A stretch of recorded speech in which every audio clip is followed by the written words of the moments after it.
बच्चों अब हम देखेंगे पृथ्वी के क्षेत्र, ग्लोब अथवा पृथ्वी के नक्शे को देखिए। बच्चों आप लोगों ने ग्लोब जो है ना, पृथ्वी का एक मॉडल है ना। एक मॉडल जो बना होता है जिसमें पूरी पृथ्वी को दर्शाया होता है, उसको ग्लोब बोलते हैं। या पृथ्वी का एक नक्शा होता है ना, वो भी आप देख सकते हो। आपको पृथ्वी के बड़े भाग में नीला जो है दिखाई देगा, है ना। यानी आप नक्शे में देखो चाहे ग्लोब में देखो, तो उसमें जो है अलग अलग कलर जो है उसको दिखाई देगा। तो उसमें से आपको नीला कलर जो दिखाई देता है ना बच्चों, वो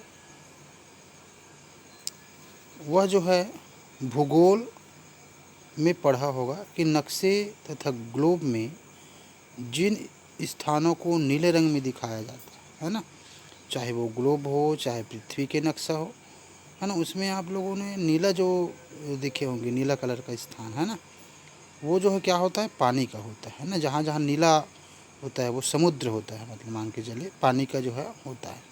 मैंने ग्लोब में या नक्शे में जितना एरिया आपका नीला नीला दिखाई देगा, है ना, वो जो है पूरा पानी वाला हिस्सा होता है।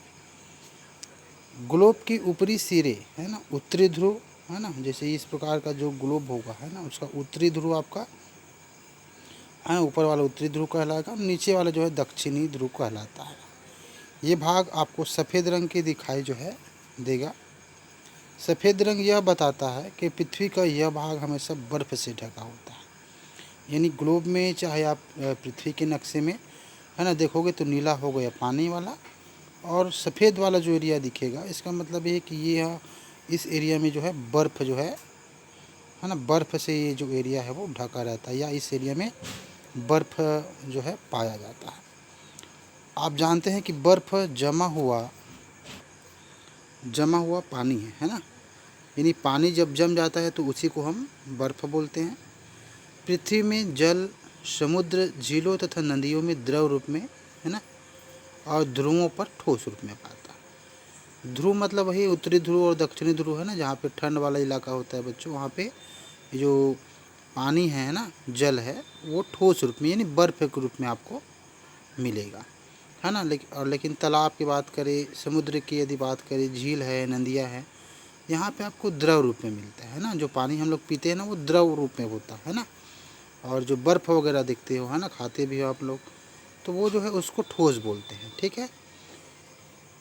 ठोस जल युक्त यह क्षेत्र पृथ्वी का जलमंडल कहलाता है ना। यानी जो ठोस वाला एरिया है, जो उत्तरी ध्रुव है, दक्षिणी ध्रुव है ना, जहाँ बर्फ़ जो है वाला क्षेत्र होता है वो क्या कहलाता है बच्चों, जलमंडल कहलाता है। अब ग्लोब नक्शे को फिर से आप देखिए। नीले और सफ़ेद रंग को छोड़कर पृथ्वी की सतह का शेष जो भाग है ना, अभी हमने सफ़ेद और नीला कलर का देख लिया, उसके अलावा जो पूरा जो भाग है ना, वो पीला होगा या भूरा होगा या हरे रंग का दिखाया गया होगा उसमें ग्लोब में। तो ये जो भाग होता है वो ज़मीन होता है ना, ज़मीन या भूमि वाला क्षेत्र होता है, ठीक है। नीले और सफ़ेद रंग को छोड़ दे तो बाकी आपको पीला दिखाई देगा, पीला कलर का, तो कहीं कहीं भूरा होगा, कहीं कहीं जो है आपका हरा कलर दिखाया रहेगा।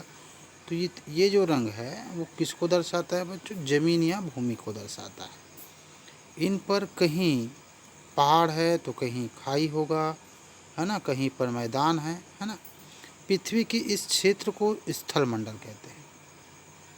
यानी ज़मीन वाला जो क्षेत्र है, भूमि वाला जो क्षेत्र है, वो आपका क्या कहलाता है, स्थल मंडल। और जहाँ जल वाला होता है बच्चों वो आपका जल मंडल कहलाता है। पृथ्वी की कुल क्षेत्रफल का लगभग 3/4 भाग जलमंडल, 1/4 भाग स्थल मंडल है ना। अधिकतर जो भाग है मान के चलिए कि जलमंडल है ना, 3/4 मतलब बहुत ज़्यादा हो जाता है, ये जलमंडल में आता है, जल ही जल है। केवल 1/4 है बच्चों जो स्थल मंडल में आपका आता है। स्थल मंडल में पहाड़ भी आएगा है ना, ज़मीन भी आएगा, सामान्य ज़मीन, खाई भी आएगा, ये सब जो है आपका स्थलमंडल के अंतर्गत आता है। जब यह बताइए, अब आपको स्थलमंडल हो गया। अब देखते हैं पृथ्वी के कुल क्षेत्रफल का लगभग 3/4 स्थलमंडल हो गया। अब यह बताइए कि पृथ्वी की सतह पर पानी अधिक है या जमीन, है ना। तो स्वाभाविक सी बात है कि जो है पानी अधिक है। आपने पढ़ा होगा कि पृथ्वी की चारों ओर हवा है। हमें हवा दिखाई नहीं देती, किंतु जब वह बहती है ना, तब हम उसे महसूस करते हैं। आप लोगों ने देखा होगा, हवा को हम देख सकते हैं क्या? नहीं। हवा को ही जो है हम सांस लेते हैं। हवा में मतलब बहुत सारा इसमें गैस होता है ना। कार्बन डाइऑक्साइड है, ऑक्सीजन है, नाइट्रोजन है। उसमें से हम सांस के लिए क्या उपयोग करते हैं? ऑक्सीजन को, है ना। हवा में बहुत सारा गैस होता है, लेकिन हवा को हम महसूस कर सकते हैं, है ना। हम आँखों से देख नहीं सकते। जब हवा चलता है तो हमारे शरीर को जब स्पर्श करता है ना, तो हम महसूस कर सकते हैं कि हवा चल रहा है, लेकिन हम उसको आँखों से नहीं देख सकते। आगे देखते हैं। पृथ्वी की चारों ओर उपस्थित वायु के घेरे को या वायुमंडल बोलते हैं। ठीक है, पृथ्वी के चारों ओर, है ना। पृथ्वी है बच्चों, ये जैसे पृथ्वी है आपका, मान लो गोल है ना, इसके चारों ओर जो बहुत सारा वायु है ना, उसको वायु का घेरा हुआ है। ठीक है, तो वही जो है क्या कहलाता है? वायुमंडल। वायुमंडल की जो मोटाई होती है ना, पृथ्वी की आकार की तुलना में बहुत कम होता है ना। यानी पृथ्वी का मोटाई ज़्यादा है और वायुमंडल का जो है बहुत ही कम होगा। वायु किससे बनी है? तो जैसे मैं अभी बता रहा था कि वायु में 99% जो भाग होता है वो लगभग 40 किलोमीटर की ऊंचाई तक पाया जाता है ना। पृथ्वी के अभी जैसे यहाँ पर है कि पृथ्वी के, है ना, ऊपर चारों तरफ जो है क्या है? वायु का घेरा है ना। तो वायु का घेरा कितने किलोमीटर होता है? 40 किलोमीटर तक की ऊंचाई तक पाया जाता है। वायु में मुख्यतः क्या होता है? नाइट्रोजन 78% होता है। यानी वायु में 78% है। नाइट्रोजन की मात्रा है वो सबसे अधिक होता है, 78%। उसके बाद जो आता है ऑक्सीजन, है ना, 21% जो है ऑक्सीजन होता है वायु में। शेष जो 1% भाग है बच्चों, वो कार्बन डाइऑक्साइड, जलवाष्प, धूल वगैरह, ये अन्य जो गैस है वो उसका 1% होता है। यानी यहाँ पे सबसे जो अधिक है वायु में वो आपको पाया जाता है नाइट्रोजन। ठीक है, तो इसको आप याद रखना। ये प्रश्न पूछा जाता है कि वायु में सबसे अधिक जो है किसका जो है मात्रा है, तो ये है आपका नाइट्रोजन। ठीक है।